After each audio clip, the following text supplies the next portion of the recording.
And now for something completely different. Welcome to the last great Coliseum and one of the last great budget grassroots race cars you can still buy today for under 20 grand. Welcome to the cleanracing.net exhibition race at Bristol. Tony Trapasso and Frank Marchese up in the booth with you tonight. Frank, you had a chance to drive this thing earlier.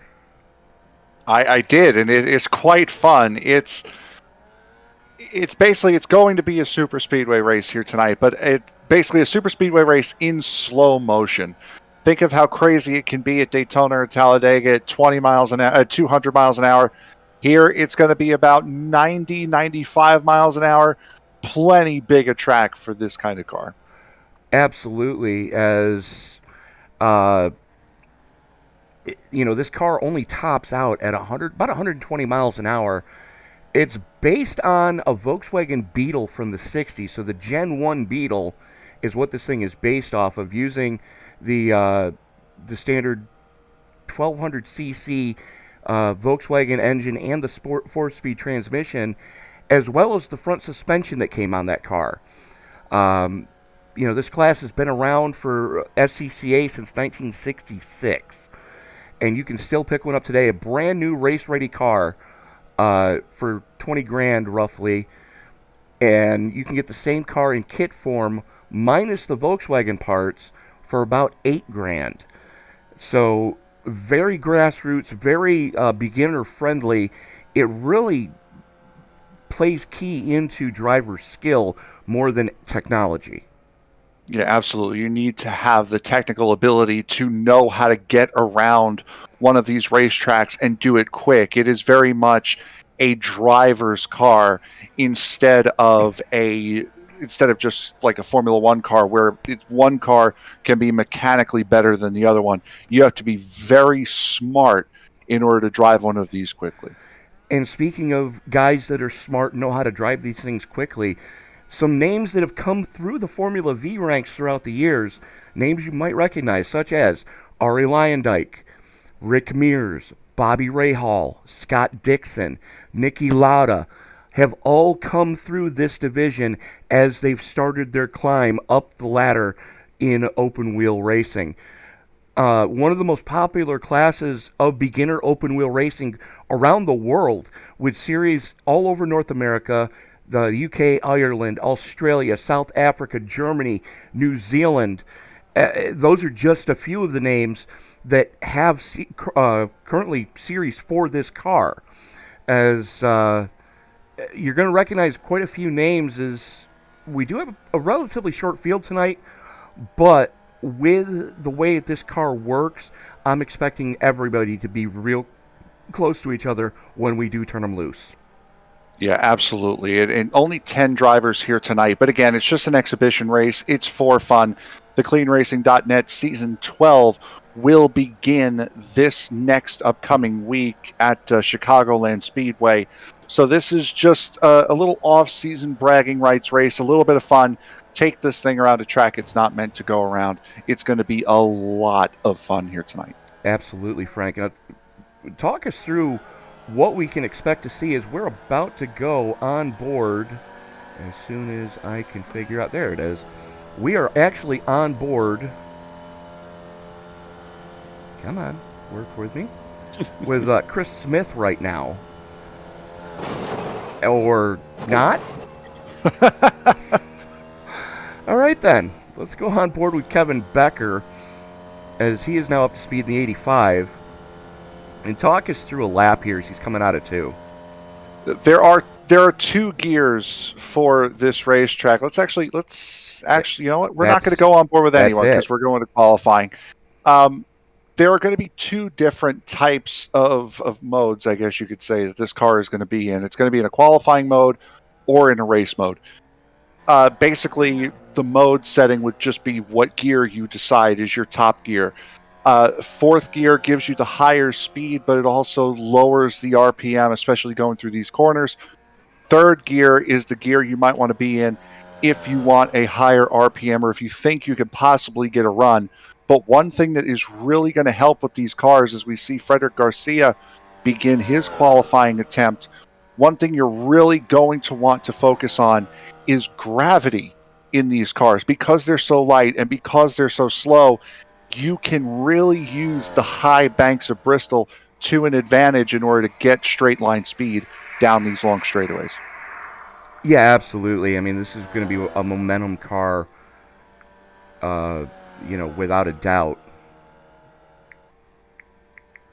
As it looks like Becker going to be the first one to lay a time. Jeremy Moore goes second quick. Garcia also up there as well, as Sykes now bumps Garcia. There we see Dan Sykes. Evan Kinney, who's always strong. Stephen Tuck up to second on his qualifying time. Kevin Becker is done. Resets fastest lap at a 20.19. Tucker a full 10th off. Trying to see. Kinney just went purple and bangs the wall in and negates the lap. Well, there you go. So now we got Chris Smith out on track as well as Nate Brown. Scott Winsett, the only one to still lay a time, as Brown goes to the top of the pile. Only one to set a sub 10 seconds in the second half of the lap. So a very good run for him. Chris Smith up to 4th, and it looks like that's all he's going to be able to manage here, as I believe Scott Weissent is the only driver that has not put down an official time yet. You are correct, sir. But Nate Brown just ripping one off. 20.113. A full 60 thousandths better than what Becker was able to do. And I guarantee you, we weren't able to actually see it, but I guarantee you those guys were probably in 3rd gear the entirety of the way. Might have been the case. And also, 3 of the guys in the top 5, Nathan Brown starting on pole, Chris Smith, Jeremy Moore, those guys only did 1 lap. Correct. Only 1 flyer. Yep. As we are just waiting for the session to click over. I want to thank everybody for joining us tonight for this special race. This series, the CleanRacing.net series that we broadcast every Monday night here on ESBN, has become one of my favorite series to broadcast, solely because they don't just call it CleanRacing.net for no reason. This is some of the cleanest but yet most competitive racing we see anywhere in the iRacing servers. It's not uncommon for these guys to show up 35, 40 deep and go caution-free at 1.5 miles. Yeah, and I remember calling the season 10 finale at Michigan. It was the one and only race I've called for this series, and it was an incredible race. Very close, very competitive. Guys making big moves and able to make them stick. I'd be very interested to see what these guys can do in an open wheel car such as the Formula V at a track that's as small as Bristol, but to these things, it's going to feel as big as Michigan. It very much is, and I think you hit the nail on the head when we were talking earlier about this is going to be like a plate race in a cup car. You're going to put your foot to the floor, and you're just going to lay a brick on the pedal and leave it there all night. Yeah, it doesn't matter what line you're running, inside, outside, top, bottom, middle. You'll be able to hold this thing flat out. On the As a matter of the fact, entire way around. Yep. I was just going to say, especially 3 and 4, it's a lot easier than 1 and 2. But once you get heat in the tires, you can run on the apron, the banked part of the apron. You can run down there, and you can make it stick. So there's effectively 4 lanes of racing that can be done in this car. Absolutely. And I just checked something, Frank, and I didn't realize it before we started qualifying. They're only getting 1 lap to lay down a time. That would have been smart for us to know, yes. Yeah, didn't realize that. But let's pull up tonight's weather conditions here at the Last Great Coliseum. 78 degree ambient air temperature. Track temperature only 80 degrees under the lights here. Wind not going to be a factor, as there's grandstands the entirety of the way around this place. Yeah, absolutely. But the winds that do get in do tend to swirl around this place, kind of like the old Meadowlands, the old Giant Stadium. The winds in here do tend to swirl when they do get in eventually, so it can really throw these lightweight cars around. It absolutely can, as we got a last-minute straggler coming in. But 11 cars scheduled to roll off here tonight. Nate Brown set in quick time with a 20.129. Goes a full 55 thousandths quicker than what Kevin Becker was able to lay down to go outside row number 1. Row 2 is going to see Stephen Tuck in the 10. He's going to be joined with the 14 of Chris Smith. The 24, Jeremy Moore for Brownie Racing, is going to be joined with the California native Dan Sykes in the 66. That is row number 3. Row 4 is going to bring us Fred Garcia in the Ringside Report.net number 94 out of Canada. He's going to be joined with Brownie Racing's Evan Kinney in the 6. That is row 4. Row 5 is going to go to Adam Duff, another Canadian, in the 11. He's going to be joined with the 72 of fellow Canadian Scott Winsett. And then we have starting shotgun on the field in the ace is going to be one of our own aces, Emily Urias, who is one of our co-broadcasters here at the Esports Broadcasting Network.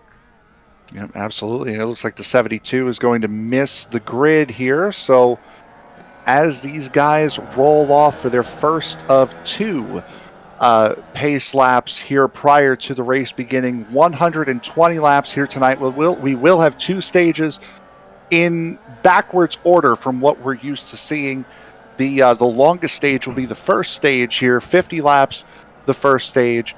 The second stage break will come out at lap number 90. Absolutely. So that will leave a 30-lap duel. No, that's fine. So that will leave a 30-lap duel to see who is going to take this race home. Tires should not be a factor tonight, as these are DOT compound tires like you would see on your normal street car. But Nate Brown has the button restart zones in effect tonight as the field worked its way down the back straightaway behind the Ford Mustang GT500 pace car. The official pace car of iRacing always has been, always will be. Nate Brown has the button. The only thing that's left to say, Frank, and you can say it with me if you want to, it's time to wipe the visor and adjust the 5-point harness. Grandma, grab some barbecue because it's time to get it on at the Last Great Coliseum. Race fans, it's showtime! The pace of these cars, it almost looks like they're still moving off the grid, but already that's 6 of Evan Kinney getting a little feisty, almost going up the middle there on the, I believe that's the 94 of Frederick Garcia. That is Fred Garcia right in front of him as they are making some headway right now. Unfortunately, the 85 of Kevin Becker got shuffled out there on the initial hit. Oh. And there's somebody taking your line, Frank. Yep, that's turns 3 1 wide. and 2. It's a lot tighter than 1 and 2, and around goes believe that was Adam Duff. Yes, it that was. went around. Emily Urias around as well. And Urias takes it down pit road. Apparently, cautions are off tonight. I would believe it. As the Stephen Tuck showing the way in the 10. Let's go back and take a look at what happened with Duff. This is just a previous lap here. Keep your eye on the 11. It got stuffed up with the 24 taking that dive down in turns 1 and 2. Like I said, you can run down there, but the way this track is configured, turns 1 and 2 are a lot tighter than 3 and 4. And if you go back to live shots, there's Adam Kenny taking that inside line, wheel-to-wheel contact, direct wheel-to-wheel contact between himself and the 10. They were banging fenders. Here comes the 14 of Smith on the top side. And you got to wonder how many guys are going to learn that you can take that apron. Here we go. 85 of Becker to the point. It got crashing. 3 cars into the wall. Big hit. 24 involved. 10, 14, 11. I'm sorry, not the 11. The 6 involved as well. Those were a couple of big hits. Good. Now it's a 4-car breakaway at the front of this. Being led by Kevin Becker. He's got Nate Brown right there. Ooh. Brown tries a pit maneuver and gets pitted himself. And that brings out a yellow. I think now we finally got to the point where upside down. Yeah, I was going to say, well, now that Brown's wrong side up. But I think now we've had enough guys fall off that battle for the lead. I think it was about time. Mm-hmm. Here we see Brown coming off a 2 with a good head of steam on the 85. Gets even with about where the door would be. Almost gets into him. Catches it and gets spun by the Wrigley. Oh. And then flipped over. Yeah, that's quite a kerfuffle. Quite a moment there. Yeah, we had a couple of big incidents on that first bit. And they're still wrecking. I believe it. We're back live, and they're trying to get Nate Brown flipped over. Yeah, Brown said in the chat. Oh. Get him. Nope, that's not going to work. No, you've pinned him now. It's over now. Brown had mentioned in the chat he did not want to have to reset. And now I think the 6 of Kenny doing the teammate thing, he's just going to carry him. He is. Now, the good news is, in case you're wondering why they're doing this, damage model turned off tonight. This one of the... You're going to need help, boys. Oh, got him! There he goes. Got him. All right. We got to watch that live. We've seen some brilliant teammate strategy over the course of our years here on ESPN. That was it right there. That nothing will top that. Absolutely. Let me carry you for a quarter mile just to run you into the fence and flip you over. And get you back in contention of this race. It's just incredible. Oh, God. Folks, are you watching this at home and having as much fun as we are up here in the booth? If you are, let us know in the live chat. We see a few of you joining in right now. If you haven't done so already, hit that subscribe button, turn on bell notifications so you don't miss a single moment of action here on the Esports Broadcasting Network, as we have broadcasts coming up 7 nights a week, including the SRM Super Late Model AI series every Saturday night. And Frank and I are in the booth for those, as those races are on tape delay. And we got to witness an amazing battle at Langley earlier. Yeah, this next race at Langley is going to be absolutely incredible, much as the last one at South Boston that came out this past Saturday was a very, very good show. Also, just a reminder, coming up tomorrow morning, 11:50 a.m. Eastern Time, will be the Night Shift Racing League. They will be right here at Bristol, as a matter of fact. And then on Wednesday, the Thunderclap Stock Car iRacing Series, round number 13 from Las Vegas Motor Speedway, back in the Cup car for the second to last time before the playoffs begin. And then it will be the season finale for the Rowdy Energy Circle B Diecast Super Speedway Series from Daytona, the championship race coming up this Friday night. Absolutely. As the lights are out on the pace car peels on off, coming off of 4. Again, restart rule in effect. Green flag is out, and we are back underway. As Becker gets a decent jump, but I got to think with the way this car reacts, he's a sitting duck by the time he gets to the middle of the backstretch, if not sooner. Here 11 comes, go ahead. Duff taking that apron. Solid run for him, may as well. And now here he comes, cutting the track again. You can do it, Nies, and that's exactly what he's done. Very much so. As the 3 wide, it's just amazing to watch these guys. Oh, wow. That 10 had a run and a half, and he wasn't letting up. The 24 of more on what you would think is the inside. It's actually the outside line right now. 4 wide. 4 wide at Bristol. I bet that hasn't been said too many times before. Not in Everybody Survive. Stephen Tuck down on the apron, taking the quick way around.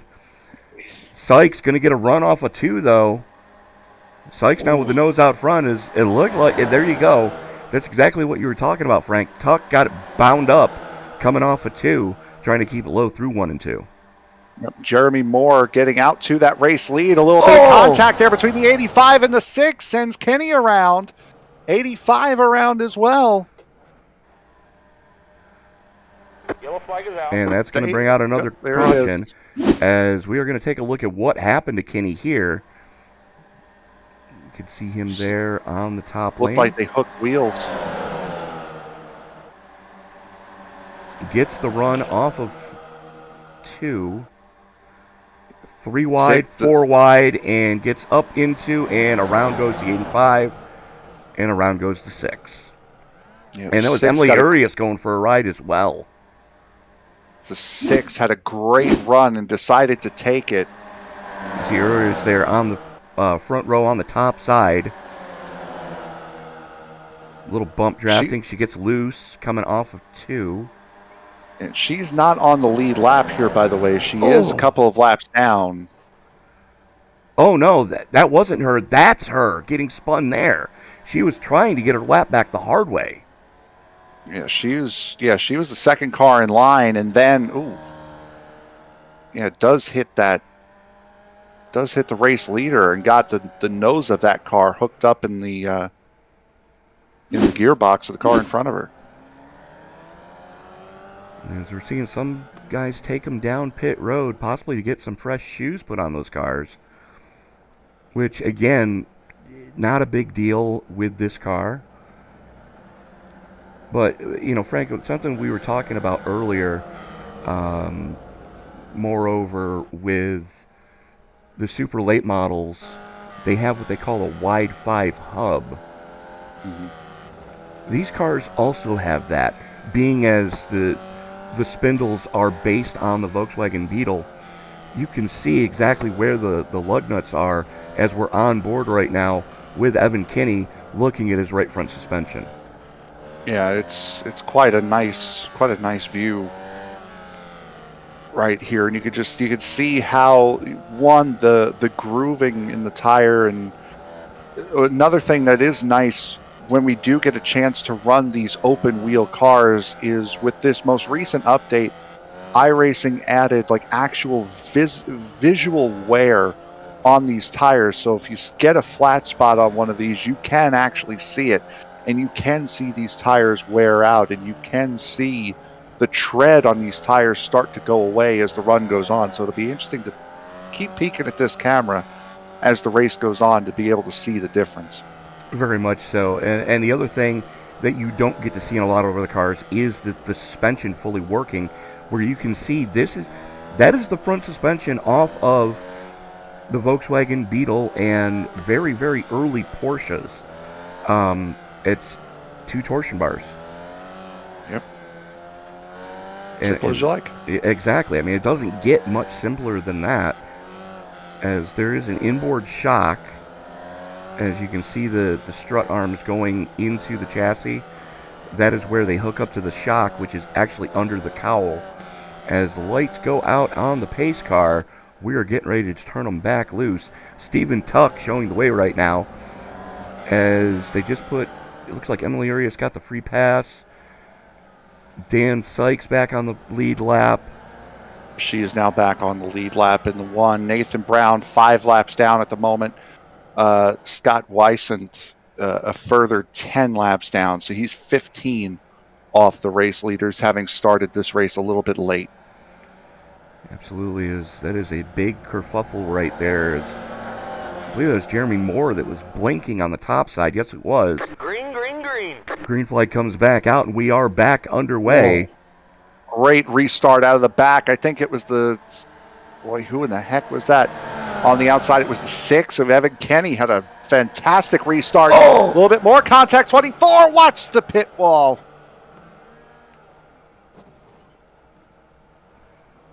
My goodness. Kevin Becker as well.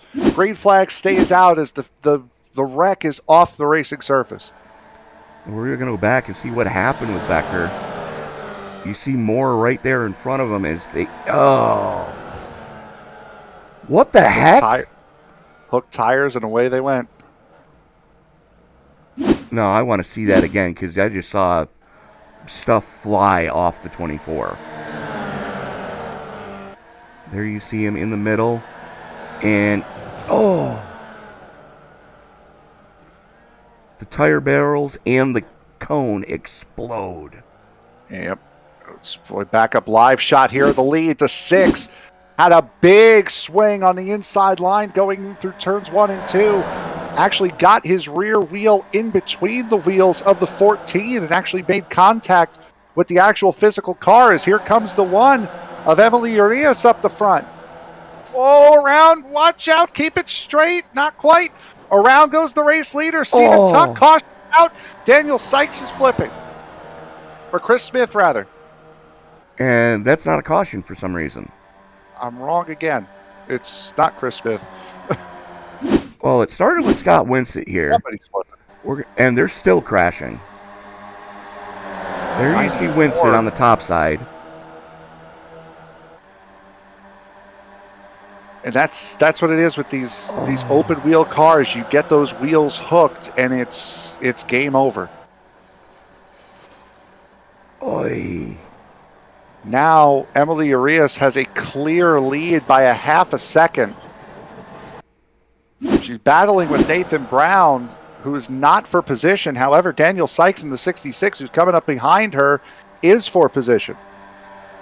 Boy, that 66 made the ground up quick. Yes, he did. Let's go on board with Sykes and see what he is seeing out the cockpit there. See, he's in 4th gear using the draft. And again, 4th gear is definitely going to be the racing gear here tonight. He's going to... That 1 is going to keep that inside line pinned. We're trying to make it up through the middle. Here he goes. 96 miles an hour in just basically an aluminum coffin in the draft. 69 of Nathan Brown still very much in this race. He had a disconnect, which is why he ended up further back than what he is.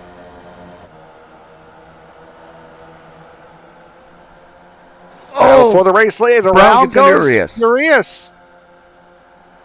Into the inside wall hard, taken out by the lap car, and now Daniel Sykes holds a 3.5 second lead.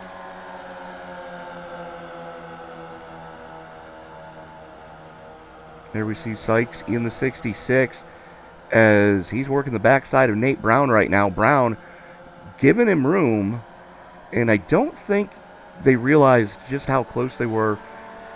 Oh. You can't see the nose of this car. You really can't see the front suspension of these things either. So it's really just a guess as to how close to the car in front of you are. Got to have a little bit of a feel for it. As Chris Smith right now running in 2nd is stuck between Evan Kinney in the 6 and Jeremy Moore in the 24. Those two battling for position with each other a lap further behind.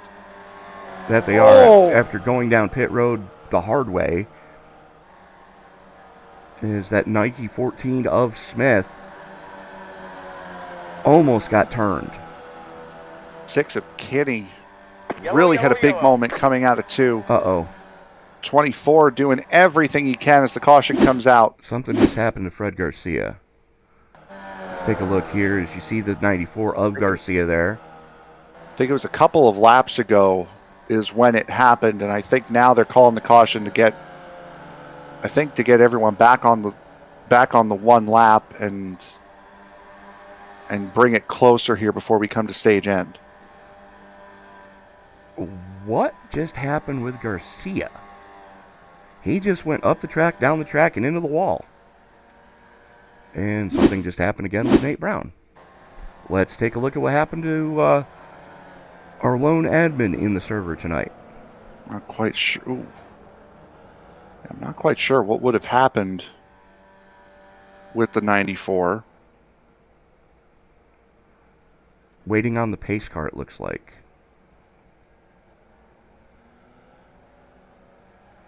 Yep. That's all it was, waiting on the pace car. So we are currently working caution number 2. Lap 36, getting ready to be put in the books here tonight. Dan Sykes in the 66 just got spun. Yeah, I was going to say, they're still wrecking here. Okay. Sykes was the race leader, so I'm sure he'll be able to get that spot back. But yeah, they're giving a lot of wave arounds right now to let guys catch back up and get put on the same lap as the leader here. And that's understandable. I mean, there's no points at stake. It's just bragging rights. They're trying to get everybody back on pace. As we currently have Garcia 1 lap down, Brown is 4 laps down, and Winsett is 13 laps down. So if they extend this caution, they could get Winsett back on the lead lap as long as he just leaves his foot buried in it. Yeah, absolutely is. Again, the difficulty of this race is not the speed. It's not even the fact that these guys are running so close to each other. It's the open wheel, because we've seen it. We've seen wheels get hooked. We can see cars jump cars in front of them by driving up on the rear wheel. That is where the difficulty in this race comes from. It's not that we're running so close. It's not that we're running so slow. It's not that you get these runs. It's the open wheel factor of this race. Well, it also has to do with the fact that these guys are used to having bumpers that you can lay into each other with, and you can't bump draft in this car. As we've seen time and time again tonight, you try to put the chrome horn to somebody, and you both end up in the catch fence. Well, because you can see clearly the nose, it comes to a point, and there's a reason why there's one paint scheme that is very, very prominent for this car on Trading Paints, and that's a pencil. Because that's exactly what it looked like. It comes to a point. So if you try to put that point onto the supporting cage that protects the gearbox and the engine, it's going to hook, and it's going to pick the car up. It's going to send them around. As right now we are looking back off of Dan Sykes' 66, and you can see that point on the 10 of Stephen Tuck right behind him. And you can really see it in the 11 of Adam Duff. You can see just how pointed that nose is. And we are now going to go to the nose cam of Duff.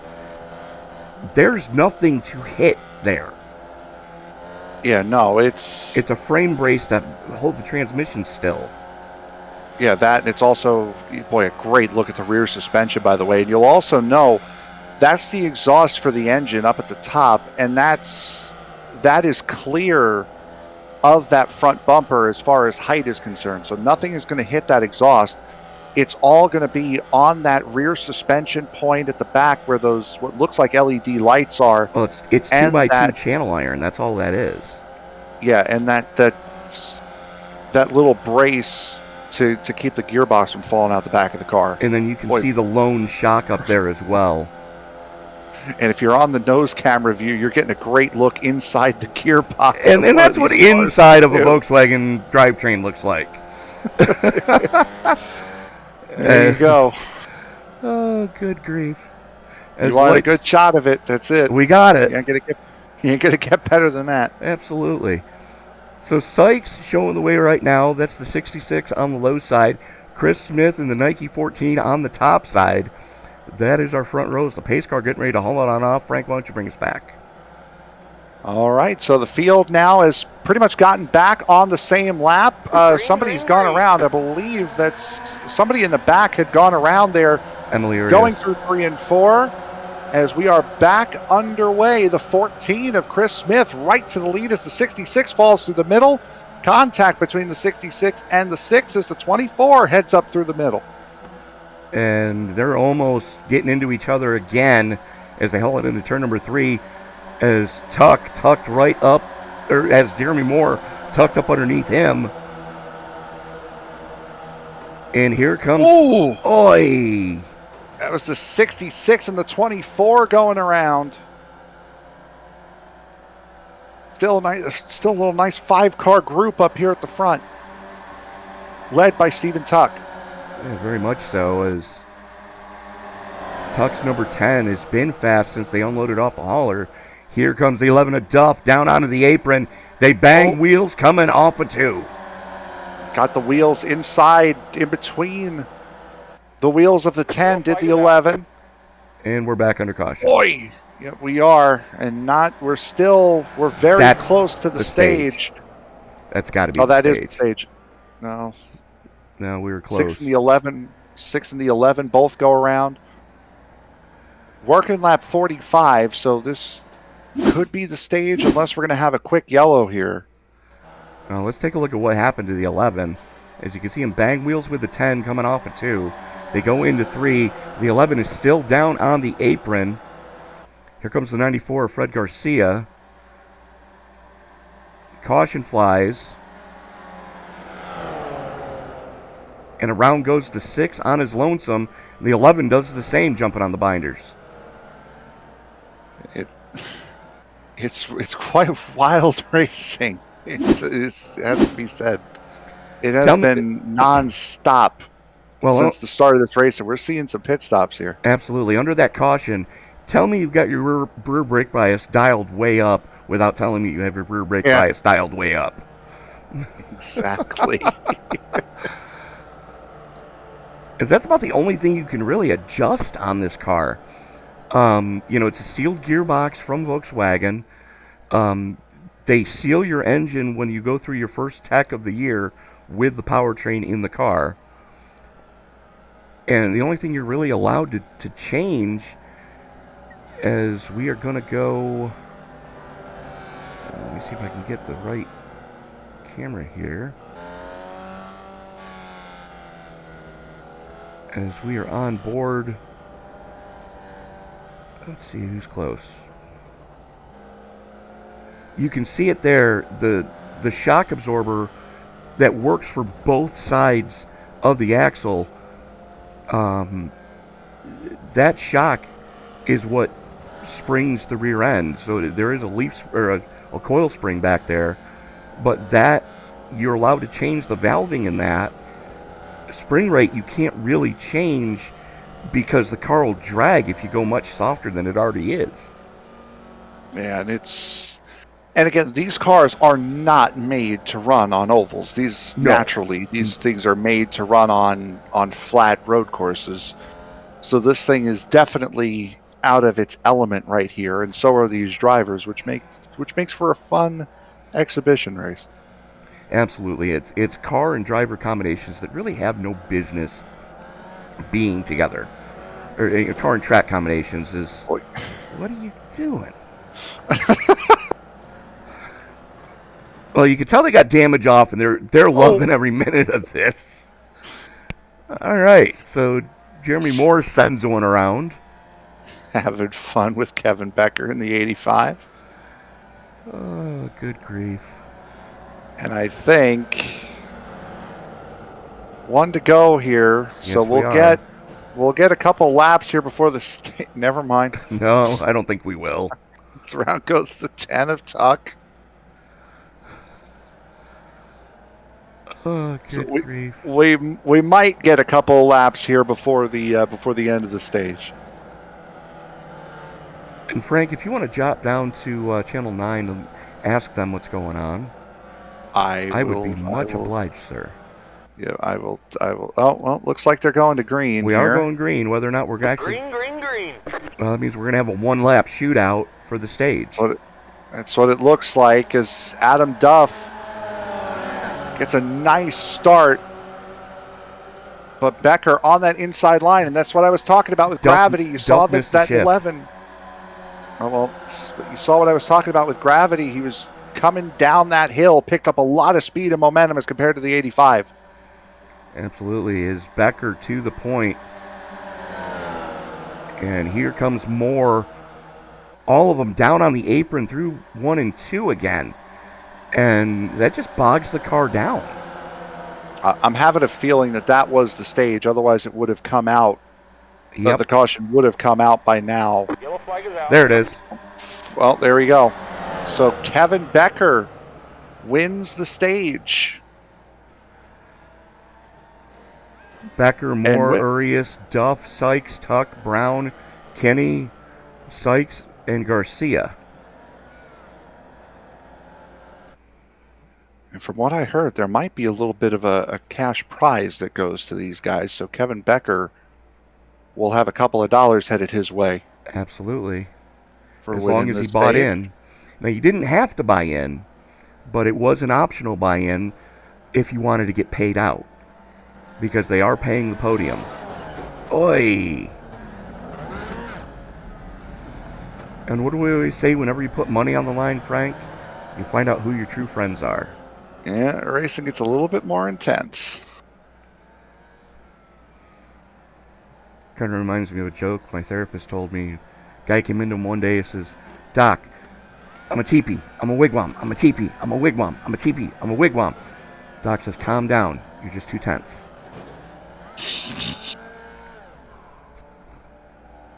Thank you. I'll be here all night. Just remember, the 8:30 show is completely different from the 7:30 show. Enjoy the veal. A break might be in order after that. This is still wrecking each other under caution. Why not? I mean, this is just a fun run. You're out there with your buddies. You know, this kind of reminds me, what we're seeing tonight reminds me of a league I used to run with on Friday nights. That every Friday night at 9:30 Eastern or 9 o'clock Eastern time, we would have a rolling demolition derby for 30 minutes. Unlimited fast repairs, clear your own black flags, most incident points wins. If we would do that, and then we would go into what the league owner would refer to as bad dudes challenges, where it's car and track combinations that you look at it and go, how much alcohol was involved in this decision? You know, for example, the one race the one race I mentioned to you that we tried at one time was all of the prototype cars at the Jefferson Reverse at Summit Point, which basically is a go-kart track. Yeah, for those of you who don't know, the Jefferson circuit at Summit Point is quite small, quite tight. It's outside of the Summit Point circuit, and it doesn't get too much play on iRacing. You'll see it pop up every now and again for the rookie class Mazdas, but other than that, it really remains untouched. Because iRacing doesn't have a go-kart. If we had racing carts, like 100cc, racing carts, Hang on, we're not going that would be green. great. Really quick, I want you to notice something. Where is our leader, Evan Kinney, right now? I do see this. Evan Kinney's mom said he could become anything, so he became a pace car. It's quite a height and weight advantage he's found over the rest of the guys. In a horsepower advantage as well. That Mustang is packing near 500 horsepower. Compare that to the 45, I think everybody else has. Right, but it won't be able to turn. It'll spin every turn with all that horsepower. And it being a Mustang. Ooh, shots fired. Camaro drivers, let us hear you in the chat and boo this man. Hang on. So we're not going green. Evan Kenny allegedly is going to be the leader here once we get this going. Well, he got told he's the control car, so No kidding. Technically not wrong. Oh, good grief. And there he's completely disappeared. You got to love it. Lights are back on now. And you can see just how small this car is compared to a Ford Mustang that you're going to see at your local grocery store just about every time you go. You know, this car is tiny. You don't basically I'm trying to figure out how to phrase this without sounding stupid. You don't drive this car, you wear it. Yeah, it is a tiny little thing. And svelte boys like you and I would have a difficult time fitting in one of these things.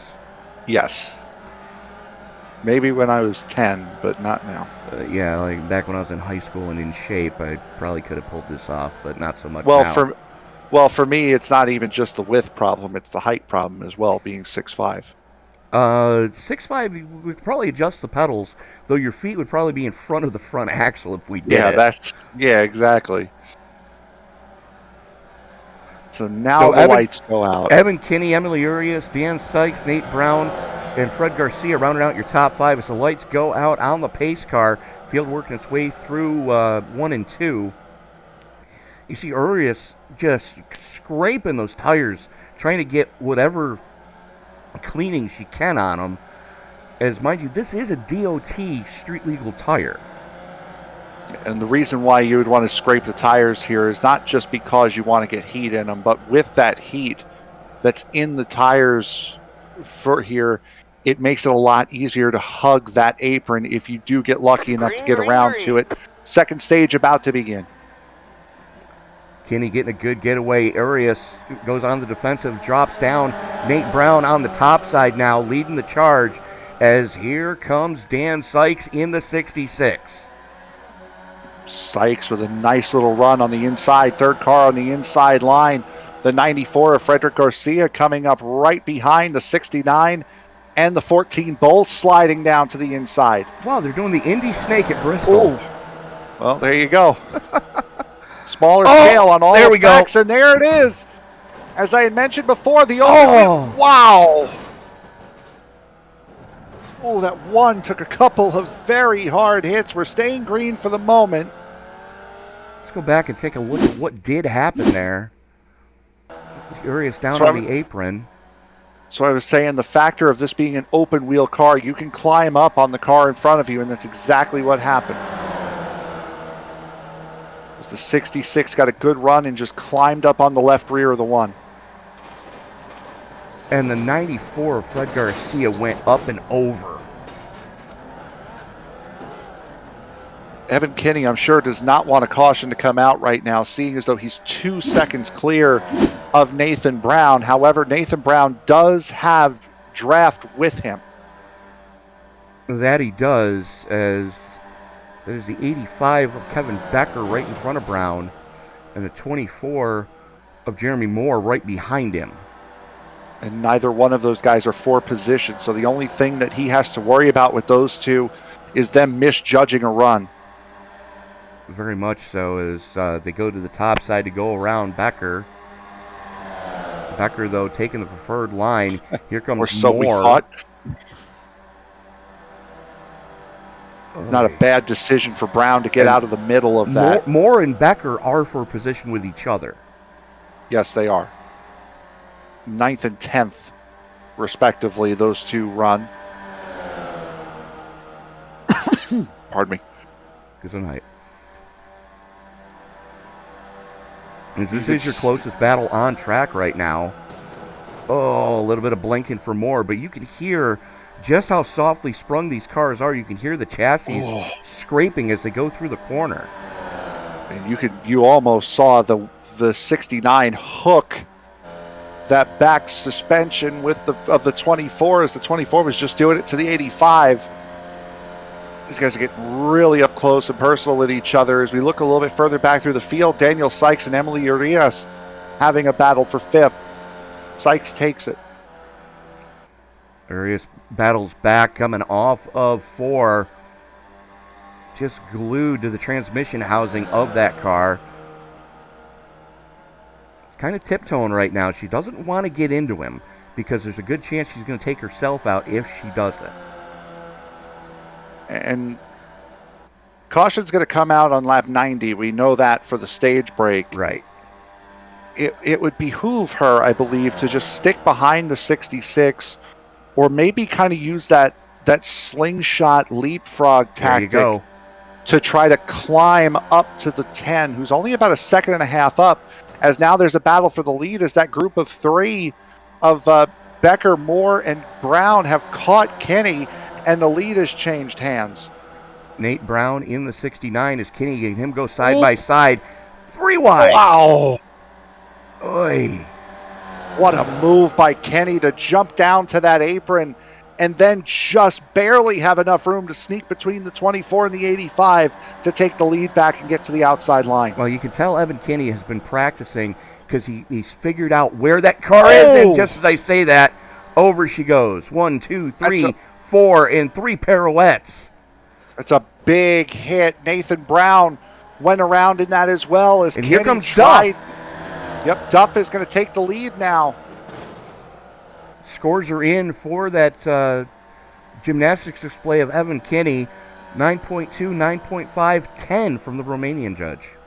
Kenny's down on the bottom again. And that was from Kenny trying to do what he did on the lap prior. He was trying to come down the hill with all of that speed and momentum to try to slingshot past that group. He just misjudged it. The 24 was still there. Here comes the 24 looking to the inside of second and third place. That's Nathan Brown and Stephen Tuck on the outside of the 24. Yes, it is. That got a little bit sketchy as Brown, who was a lap down not that long ago, currently sits very comfortably in second, though he does have Tuck to his outside. But he does have that friend behind him, Jeremy Moore, trying to help Nate Brown without actually hitting him. And there it goes. Oh, they're going to hit. He's going to hit the 10. Somehow they keep it straight, at least for the moment. They're both going to go down pit road. Oy. Oy. And again, that's hook and wheels. They're still hooked. Sykes comes back, goes backwards on pit road to get back on track.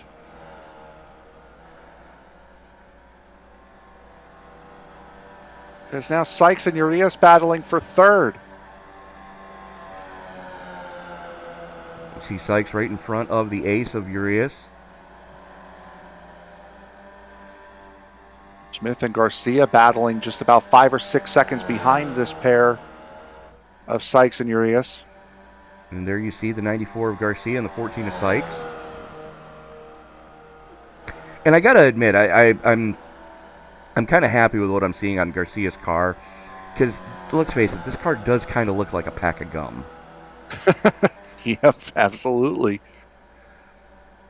However, I do need to go paint one and because I've got an idea in my head that longtime hot rodders are probably going to fall in love with if I post it available for everybody.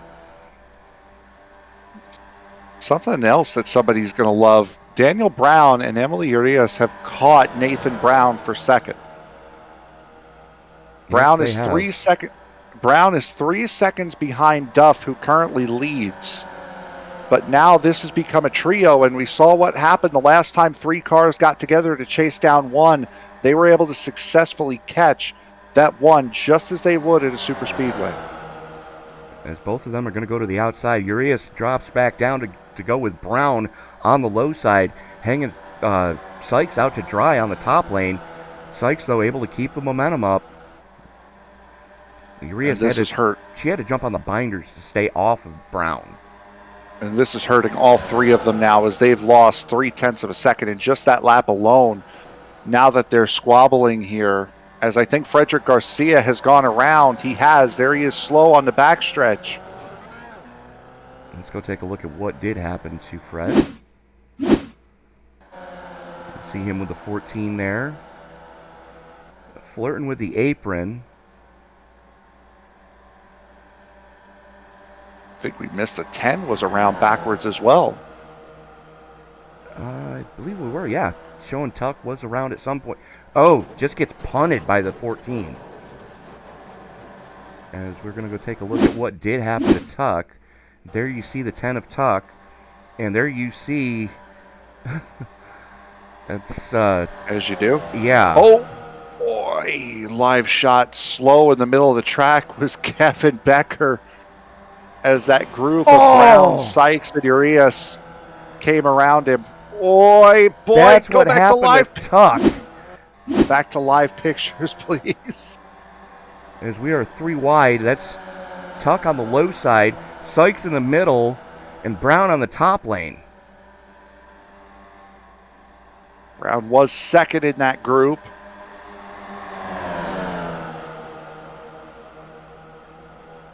Sykes to the middle now. 5 to go in the stage. 3 Nathan wide again. Brown to the middle. 4 wide. Look at the 24. Take it low. Backs out of it, though. Didn't quite work coming off of 4 that time. I will say these guys are getting a little bit There it better goes. rate. Never mind. That was Daniel Sykes going around off the front nose cone of Emily Urias. So now she moves up to second. Nate Brown's still up there.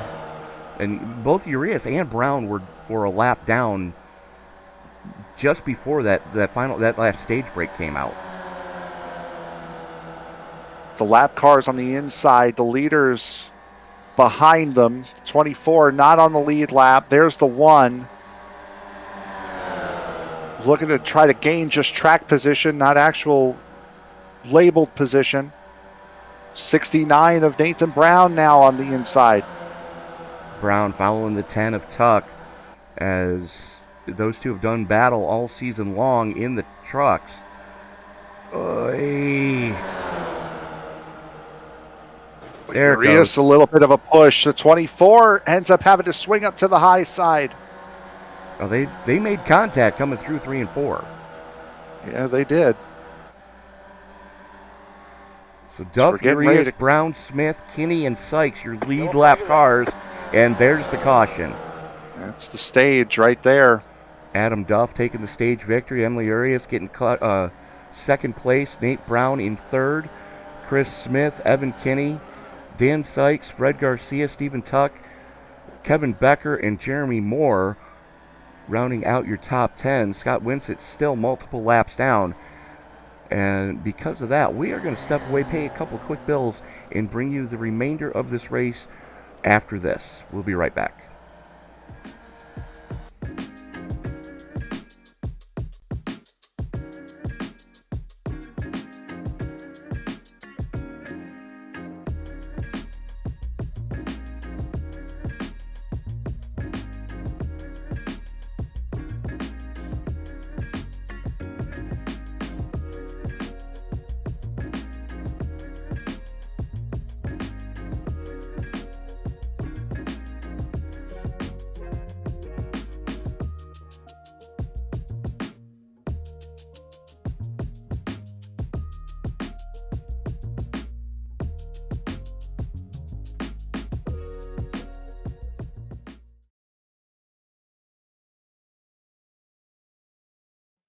Drivers that took time, all of them within 3.5 tenths of each other tonight is going to be a very closely competitive race.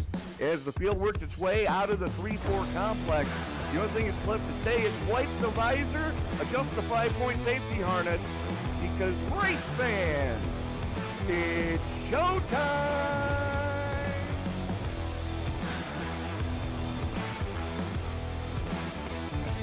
Amazing looking cars already. Green flag will fly. Oh, the rocket! Well, one thing that you're going to see at this track that we haven't seen the last few weeks is a surface that's multi-group. I think this is the first multi-group surface we're going to have. After an amazing race at Daytona, we now come to the left coast and Auto Club Speedway in Fontana, California for the second round of the Way She Goes Racing League Cup Series.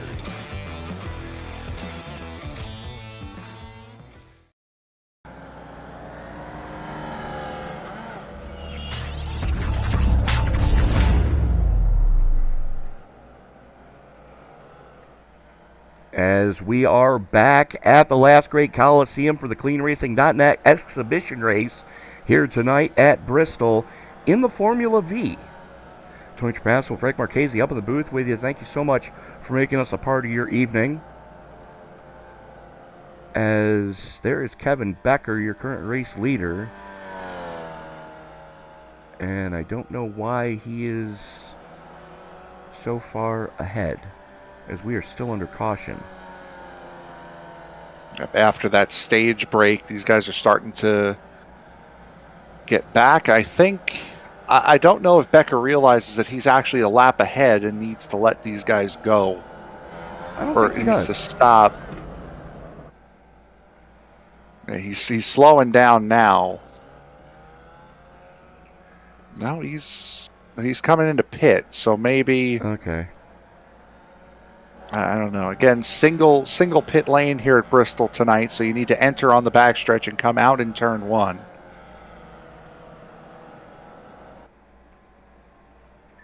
And that blue line that you see there, that is the point of no cross. Yes, it is. As we've seen guys flash that they were going on the pit road when in actuality they were just running the apron.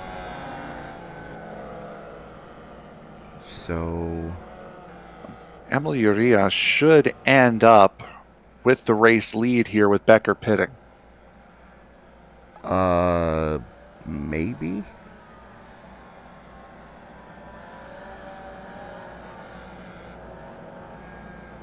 72 of Weissent going around.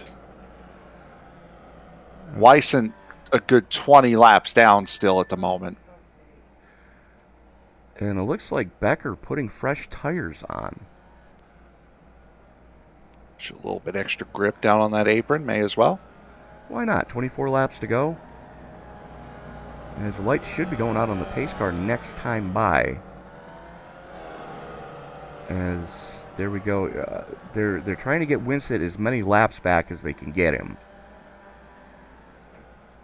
And again, Winsett had started this race a little bit late. And through incidents that were no fault of his own, Where is Nate Brown going? fallen 20 back. Yeah, Nate Brown is now flying through.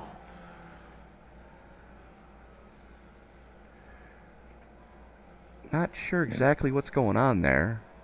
Yeah, no, Nate Brown has found himself in the same position that Becker was in. Becker, by the way, just now coming out of pit road, he was a lap ahead. He's now almost a lap down. You might want to... The app word being almost. You might want to go... Yeah, I'll jump down there. So, pardon us, folks, as Frank's going to step away and find out what's going on from race control. But on the restart, it should be Emily Urias, Chris Smith, Evan Kinney, Adam Duff, and Dan Sykes, your top five. Not sure why Moore went pit side again. So that should negate that.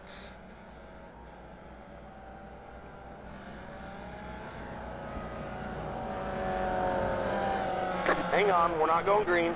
And they have extended the caution for another lap or so. Yeah, they're trying to figure out the timing and scoring error. Nathan Brown waiting for the field to go by him again, and now he's gonna roll. To give Winsett another lap back. Yeah, they're just allowing him to fly by. Absolutely, as you do. I mean, connection issues when he missed the start. So Emily Urias going to lead us back to green. And I love what iRacing has done with this car. You know, the flat air-cooled 1200cc four-cylinder. And you can see every time they go to change gears, that puff of smoke that comes out of the exhaust pipe. You know, it's very reminiscent of anybody that's ever owned a VW knows that that's exactly what they do. Yeah, absolutely. And to think this was a free release. This car came out for free, I want to say around this time last year. Yeah. So it's gotten a lot of play in the rookies and the D class. It's a very fun car to drive once you figure out how to whip it around a road course as we go back to green. Was it this time last year? I thought this was the Christmas gift they gave us. That might have been it. I'm not sure. I think it could have sworn it's been out for about a year. Okay. As We'll we're go back with to green with 20 to go here in this race. Kenny working the inside right now as they come down the back straightaway. It's Kenny and Sykes running stem to stern as they've got the 24 Jeremy Moore down there with them. It would behoove of everyone to run as cleanly as they possibly can for these last 20 laps, just in case they don't throw another caution again to try to win this cash prize.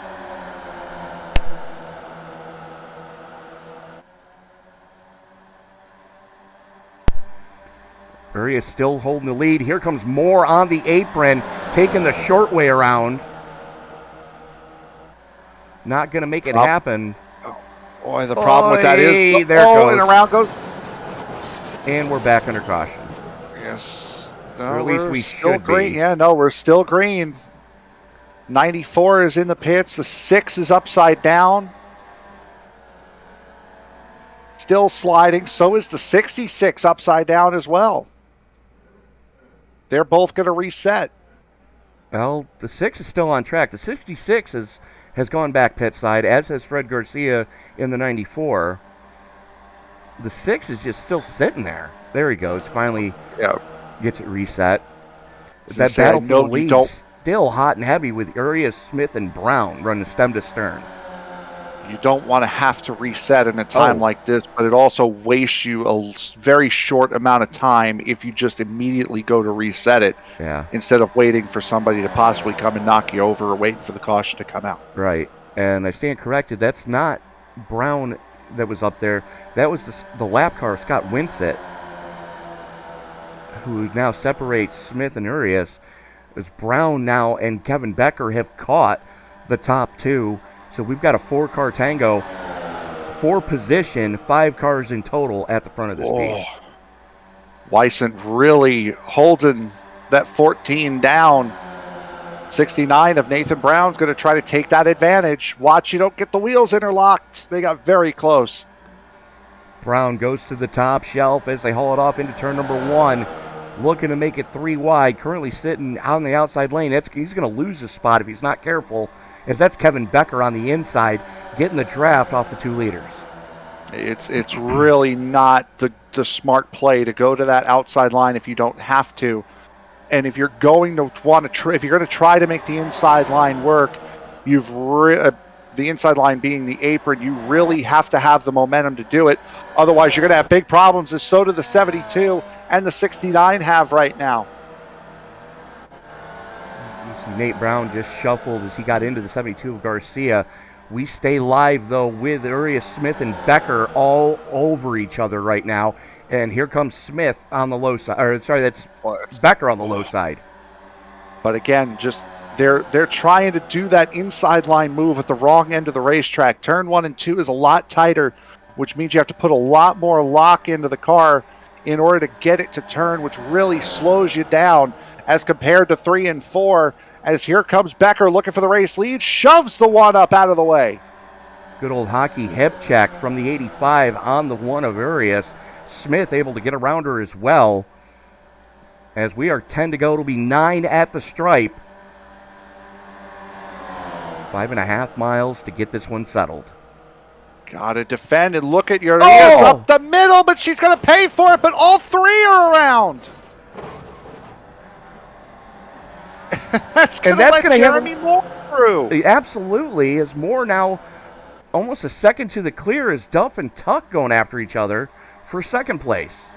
Yeah, that's a big pack of 4, though, that's running right behind him. They're not too far off from catching him. The 11 of Duff on the apron. Weissent, the middle car in that 3 wide. It's the 10 and the 11 in this run of 4. R4 position. They're catching the race leader in the 24 right now. Less than 10 to go. 7 to go as Moore starting to blank. As right now tucked into the slipstream is, there it goes. Oh, and around goes the 10. Just the 10. Oh, maybe not. Okay, so we've got a 2-car race. Tuck the only one of consequence that was out in that, so it's going to be Moore versus Duff the rest of the way. Oh, maybe. Absolutely is. There they are. Moore on the low side, Duff on the top side, using the banking to try to get the run off the corner. 5 laps to go here at Bristol. Jeremy Moore was multiple laps down at one point, and the battle for third hot and heavy behind them as that's Urias and Brown going just at each other like 2 kids in the backseat of a station wagon on summer vacation. As going back to Duff and Moore for the race lead. That's exactly what I was talking about in qualifying. As here comes the 11. Looking to the inside. They hook wheels. They're both going around. Moore gets it straightened up, but here comes Urias and Brown. Wow. Urias gets benefactored the race lead. 3 to go. Urias, Brown, Moore, Duff, and Smith, your top 5 right now. Brown trying to use the banking to his advantage. Gets the run in the middle of the corner. It's exactly what I was talking about in qualifying, was using gravity to your advantage. These are very steep banks, and these cars are very light. You can get a very good run coming down off the banking. The 69 almost clipping the 1. Urias protecting that low side right now. 1 more lap to go. We are racing back to checkers. Urias has command. Brown trying to get by her. He's going to have one final shot as they come down the back straightaway. Turn 3 is going to be his last-ditch effort. Can he get by her without turning her? He's going to cut the apron here. Oh, a little bit of contact coming to the line, though. It's going to be Urias who wins.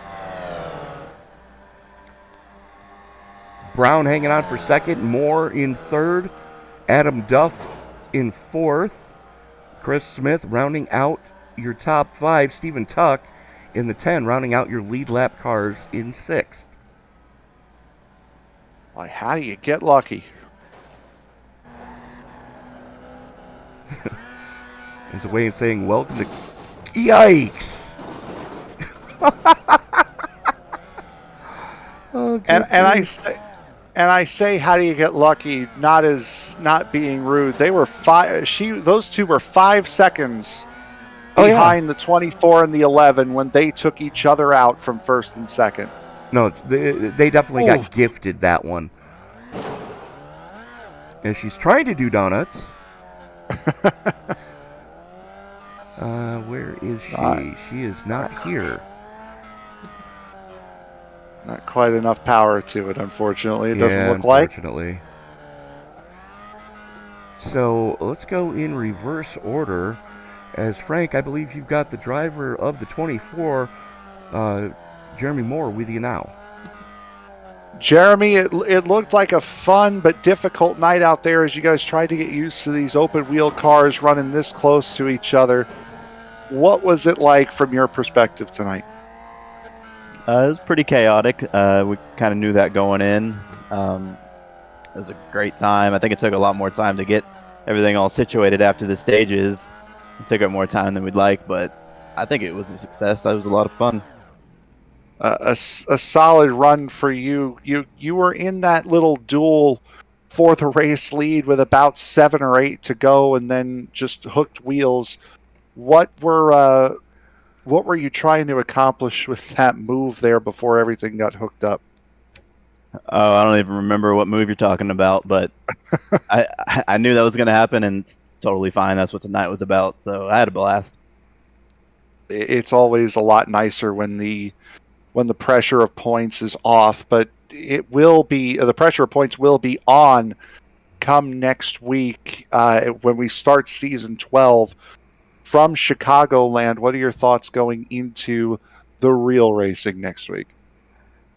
I'm pretty excited about starting the season. This is my 4th season now with the league, and I keep getting a little better and better. So hope to get my first win next season and go for the championship again. All right. Anybody you want to thank before we let you go? Just Nate for putting this together, this fun race, and Fred puts the league on. But we practiced a little bit this week, what kind of combination would be fun, and we landed on this, and I think it was a blast. So just Nate did all the work, so I'd like to thank him. All right, bud. Congratulations, Jeremy Moore, your 3rd place finisher here tonight. Congratulations, bud. Thank you. I wanted to. Oh, hi. As that was Jeremy Moore. And Well, joining Tony, us, Tony, why don't you interview Emily? Why not? well, let's talk to our race winner, driver of the number 1, as Newton, Iowa's own Emily Urias. Congratulations on winning here tonight at the Last Great Coliseum. Thank you. Really wasn't expecting it, honestly. I'm happy that it happened, though. Well, you were slugging it out all night long, as beating and banging on each other, as 3 and 4 wide were the common factor here tonight. Yeah, really at the end, I was just trying to hold off Nathan as he was trying to get that outside line working, but wasn't even able to, which I'm kind of happy for that, but I think, wasn't just expected to bring that home, but thank you guys for broadcasting it tonight. You sound a little bit out of breath. How much fun was that race? It was really fun. You should have, if I was on a voice channel, you should have heard me. I was yelling. I was just like, let's go. Well, it was a fun night tonight. Everybody was having a good time on track, just getting away with stuff that you normally couldn't get away with, especially in an open wheel car. But we get serious next week as we kick off season 12 at Chicagoland. What are your thoughts going into the upcoming season? First of all, Chicagoland, love that track. Hoping to be faster there, but it's kind of hard with Josh Lilly, as Josh Lilly's been really fast the past season, but I'm hoping to be able to bring some more wins. So definitely gonna be racing a lot more next season, and hoping to be able to bring home a couple more wins. All right, Emily, before we turn you loose, who do you need to thank tonight? First of all, I want to thank you and Frank up in the booth for putting on this great, amazing show like normal. Friends and family out there, and that's about it. All right, Emily, congratulations on winning here at Bristol. We will see you next week at Chicagoland. All right, you too. You guys have a great night. And Frank, I believe you've got the man who was the Pied Piper tonight, Nate Brown, with you now. I do, Nate. 2nd place finish. It looked like it was lost there after that incident with about 15 to go, but in this race's fashion, it seemed to just fall back to you. Yeah, no, this that was a ton of fun. I can't win my own event, right? That looks suspicious. No, not at all. Yeah, so I had to let Emily have that one. I don't know how many people I turned tonight. I apologize to everybody I turned, but that's what these are all about. It's just kind of the polar opposite of our league races. Just kind of let loose a little bit and have some fun, and everybody kind of that participated took it seriously. Wish we had more participants, but the people that did participate, I'm really happy that they all showed up because that was a good field. Yeah, a lot of fun to watch and a lot of great close racing. We head to the season opener at Chicagoland next week.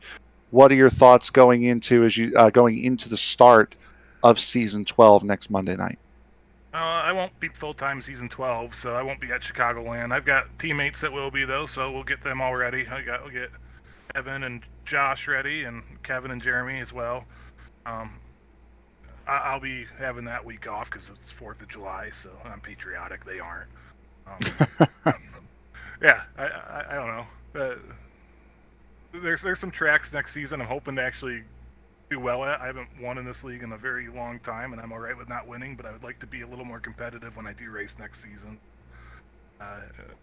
I'm excited. I'm excited for next season. Well, I think now is as good a time as any. Tony, Yes, sir. we have not been completely honest with you here this evening. With me?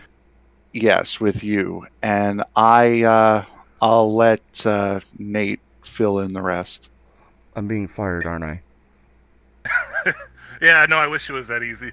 When you missed Sonoma a couple weeks ago, we heard a little bit about your story from John, and we wanted to put this race together for you a little bit. So you've been a great announcer for the past few seasons for us at CleanRacing.net. So it wasn't much money we raised for you. You probably didn't need the money, but we out of this pot that we raised, 150 of it is going to you. So hopefully that just kind of lets you know that we support you with whatever you're going through, and we appreciate you. So I can't talk. Thank you. yeah, this is a community. We all got each other's backs here. So Oh my God. Yeah. Thank you. I just wish it was more money, but you're welcome. I'm in It's tears right simple. now, bud. I can't thank you guys enough. I mean, it's been amazing being able to bring your guys' races to the masses. You know, I view it as an honor to be able to broadcast the CleanRacing.net Truck Series on every Monday night, and you know, I just I don't know what to say. I've never had anybody do this for me before, but thank you guys so much. It's our pleasure. We've got a good group of guys over there, so our pleasure, and you deserve it, Tony. You're one of the best announcers I've heard broadcasting races. So, yeah. Thank you. I'm really touched. Thank you. Thank the entirety of this league, and I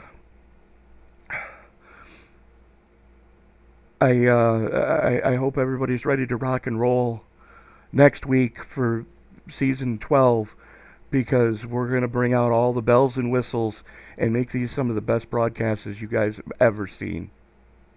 You already do a great job, but I'm excited for it. I think I'll give Tony the time here to let that breathe. Nate, thank you very much, and definitely good luck in season 12. Yep, thanks, Frank. See you guys later. Tony, I'll get you with you offline to get that sent over to you. Yes, sir. All right, and with that will conclude tonight's race. Again, the finishing results: Emily Urias takes the win, Nathan Brown second, Jeremy Moore third, Adam Duff and Chris Smith round out the top 5. Chris Tuck, Evan Kinney, Daniel Sykes, Kevin Becker, and Scott Weissent come home in the top 10, and Frederick Garcia rounding out the final position. Coming up tomorrow here on ESBN, an 11:50 a.m. start time for the Night Shift Racing League, round number 13 from right here at Bristol Motor Speedway. Just 3 races to go in that season. The Thunderclap Stock Car iRacing Series runs their second to last Cup race before the playoffs. They will be at Las Vegas at 8:10 p.m. Eastern Time this Wednesday. And again, the Circle B Diecast Super Speedway Series will run their season finale from Daytona this Friday night, a 5:20 p.m. Eastern Time start. And again, the season opener for this series will be coming up next Monday, 5:20 p.m. Eastern Time. The broadcast will kick off from Chicagoland. So for my broadcast partner, Tony Trapasso, I am Frank Marchese.